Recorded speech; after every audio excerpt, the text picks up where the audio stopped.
산업통상부 장관이 19일 미국의 철강 관세와 관련해서 조금 더 기다리면 이번 주 안에 좋은 결과가 있지 않을까 생각한다고 말했습니다. 양국이 한미 FTA 개정 협상 과정에서 철강 관세와 연계해서 모종의 합의를 이뤘기 때문이라는 분석도 있습니다. 모종의 합의가 미의 철강 관세를 면제받는 대신에 FTA 협상에서 자동차 추가 개방 약속 가능성이 있다라고 통상 전문가들은 예측하고 있습니다.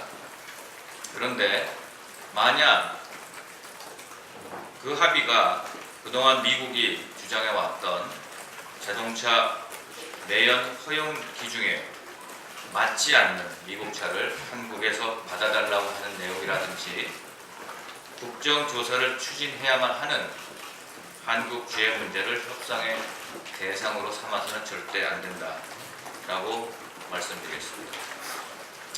어저께도 말씀드렸지만 문재인 정부의 청년 일자리 대책 추경은 지방선거를 앞둔 선거용 예산으로 가장 10년차보다 신입이 더 많은 보수를 받게 되는 시장의 급여 및 조직 생태의 교란이다 라고 어제 말씀드렸습니다.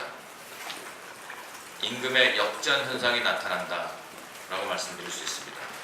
그런데 이에 대해서 김동연 부총리가 기존 재직자에게도 똑같이 적용되는 내용이다라고 해외에서 해명을 했는데, 실제적으로는 기업이, 중소기업이 나서서 연봉을 높여주지 않는 한 정부 지원금만으로는 이런 임금 역전 구조를 벗어날 수 없다는 것입니다. 문재인 정부가 지방선거를 앞두고 중소기업의 목줄을 졸라서까지 지방선거의 비용으로 충당하는 셈이 되는 것입니다.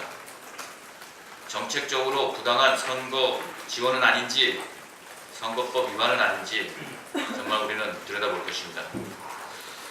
마지막으로 지난 16일부터 경기 평택과 양주, 충남 아산 지역에 고병원성 조류 인플루엔자가 잇따라 발생하고 있습니다. 금년 들어서 14건, 지난해 11월 이후 올 겨울 들어서까지 22건이 발생했고, 모두 같은 유형인 고병원성 H5N6형 AI로 밝혀졌습니다.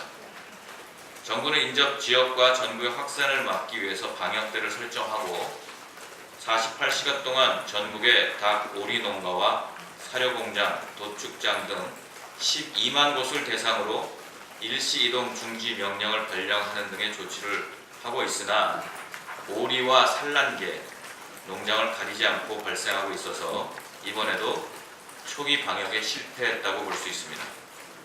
철새가 국상하는 시기를 맞아서 고병원성 AI의 전국 확산에 대한 국민과 축산 농가의 우려도 커지고 있습니다. 이에 따라 정부에 대한 불신은 점점 커지고 있는 상태입니다.